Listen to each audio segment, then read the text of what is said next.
Nyt on tuommoinen puuilo 20 tonnin prässi hankittu, kun sitä aina joskus tarvii, niin onpahan nyt ainakin sen verran kokeilin, kun noita Volvon takarumpuja, siinä on yksi uusi rumpu ja putsasin noita ja sinkkispreitä vähän laitoin tuonne väliin ja prässäsin vanhat ehjät pinnapultit takaisin. Sen verran kokeilin sitä. Tää vielä toinen rumpu hankkia.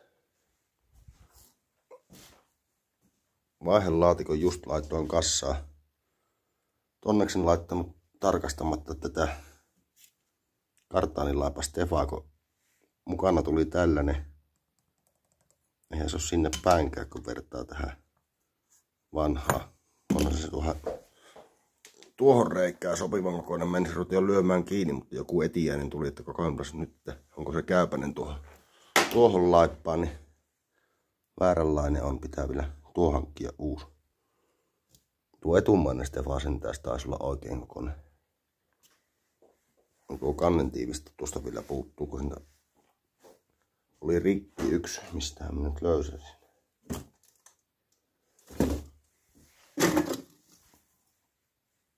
Siirtäjän juttu oli murtunut poikki tuosta noin, niin pitää vaihtaa siihen nykyisestä laatikosta kansi ennen kuin sen pulttaa.